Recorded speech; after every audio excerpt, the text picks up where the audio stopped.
കേരളത്തിലെ പൂക്കൾക്ക് ഏറ്റവും അധികം ഡിമാൻഡുള്ള സമയമാണ് നമ്മുടെ ഈ ഒരു ഓണക്കാലം എന്ന് പറയുന്നത് അല്ലേ. അപ്പോൾ ഓണക്കാലത്തിന് പൂക്കൃഷി തുടങ്ങണമെങ്കിൽ ഇത് എപ്പോൾ തുടങ്ങണം? ഈ ഒരു മാസം ഈ ഒരു പകുതിക്ക്, അതായത് ഈ 15-ാം തീയതിയുള്ളിൽ നമുക്ക് തൈകൾ വെച്ച് തുടങ്ങണം. തൈകൾ നോക്കിയേ, ഇങ്ങനെയുള്ള തൈകളാണ് നമ്മളുടെ അടിപൊളിയായിട്ടുള്ള തൈകൾ കേട്ടോ. കാരണം നമുക്കിത് പെട്ടെന്ന് തന്നെ ഈ ട്രേന്ന് എടുക്കാനായിട്ട് പറ്റും. അതുപോലെ തന്നെ നമ്മൾ വൈകുന്നേര സമയം നോക്കി തൈകൾ നടാനായിട്ട് ശ്രദ്ധിക്കുക. കാരണം നമ്മുടെ ഈ തൈ ആ ഒരു പരിസ്ഥിതിയുമായിട്ട് യോജിക്കാനുള്ള ഒരു സമയമാണ് വൈകുന്നേര സമയം.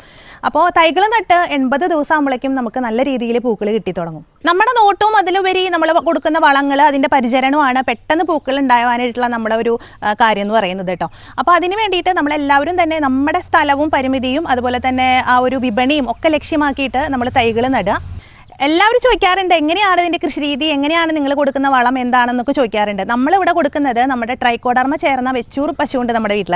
ആ പശുവിൻ്റെ ചാണകപ്പൊടിയായിട്ട് നമ്മുടെ വേപ്പും പിണ്ണാക്കും ഒക്കെ മിക്സ് ചെയ്തിട്ട് നമ്മളിട്ട ട്രൈക്കോഡർമ ചേർന്ന ചാണകപ്പൊടി കമ്പോസ്റ്റാണ് നമ്മളിവിടെ ഈ ഒരു ചെണ്ടുമല്ലിക്ക് നമ്മൾ വളമായിട്ട് കൊടുക്കുന്നത് കേട്ടോ. നമ്മുടെ ഈ ഒരു കണ്ടോ അഴുകി പൊടിഞ്ഞ നല്ല രീതിയിലുള്ള കമ്പോസ്റ്റാണ് നമ്മൾ ഈ ഒരു ചെണ്ടുമല്ലി കൃഷിക്ക് കൊടുക്കുന്നത്. അല്ലാതെ നിങ്ങൾ ഉദ്ദേശിക്കുന്ന രീതിയിൽ നല്ല വെയിലത്തിട്ട് ഉണക്കിയ ചാണകപ്പൊടി നമ്മൾ അങ്ങനെ ഇട്ട് കൊടുക്കുകയല്ല ചെയ്യാറുള്ളൂ കേട്ടോ. കണ്ടോ നല്ല രീതിയിൽ വേപ്പും ഈ അഴുകൽ രോഗത്തിനും അതുപോലെ തന്നെ ഈ മഞ്ഞ കളർ വരിക, മഞ്ഞ ഇലകളാവുക, അങ്ങനെയുള്ള അസുഖങ്ങൾക്കൊക്കെ വേര് ചെയ്യലേ, ഇതിനൊക്കെ ഏറ്റവും ഫലപ്രദമാണ് നമ്മുടെ ഈ ഒരു ട്രൈക്കോഡർമയുടെ കമ്പോസ്റ്റ് കേട്ടോ.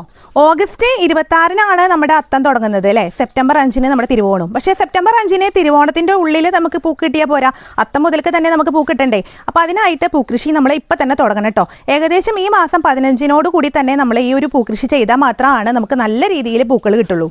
തൈകൾ നടുന്ന സ്ഥലേ നമ്മൾ വാരം കോരി എടുത്തിട്ട് ഉയരത്തിൽ വേണം നമ്മൾ തൈകൾ വെക്കാനായിട്ട്. കാരണം നമ്മുടെ ഈ ഒരു മഴ സമയത്തെ ഈ ഒരു സമയം ആശ്രയിച്ചിട്ടാണ് നമ്മൾ ഈ ഒരു പൂക്കൃഷി ചെയ്യുന്നത്. അതുകൊണ്ട് തന്നെ വെള്ളം കെട്ടി നിന്നിട്ട് ചീഞ്ഞു പോകാനോ ഒന്നും തന്നെ ഇടവരാത്ത രീതിയിൽ വേണം നമ്മൾ ഈ ഒരു പൂക്കൃഷി ചെയ്യാനായിട്ട്.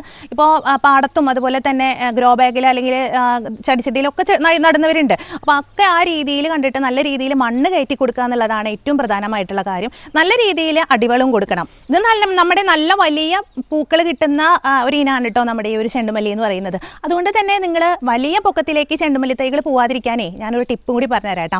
കാരണം എന്താണെന്നറിയോ, നമ്മുടെ ഒരു മാസം നമ്മുടെ ചെണ്ടുമല്ലി വെച്ച് കഴിഞ്ഞ് കഴിഞ്ഞാൽ ഒരു മാസത്തെ കഴിഞ്ഞ് കഴിഞ്ഞാൽ നമ്മൾ ഇതിൻ്റെ തലപ്പ് നുള്ളി കളയാൻ കേട്ടോ. അപ്പോഴാണ് ചെറിയ തൈകളായിട്ട് ധാരാളം ശിഖരങ്ങൾ വന്നിട്ട് പെട്ടെന്ന് ധാരാളം പൂക്കൾ നന്നായിട്ട് കിട്ടുള്ളൂ കേട്ടോ. അപ്പോഴേ നമുക്ക് ആവശ്യമുള്ള പൂക്കൾ നമുക്ക് തന്നെ ഉണ്ടാക്കാം, നമ്മുടെ ബന്ധുക്കൾക്ക് കൊടുക്കാം, നമ്മുടെ അടുത്തുള്ളവർക്ക് കൊടുക്കാം. അപ്പം നമുക്ക് നമുക്കൊരു ആദായം ലഭിക്കും കേട്ടോ. ഈ സമയത്ത് വരവ് പൂക്കളെ നമുക്ക് ആശ്രയിക്കാതെ നമുക്ക് തന്നെ ഈ ഒരു ചെണ്ടുമല്ലി കൃഷി നമുക്ക് തന്നെ തുടങ്ങാം.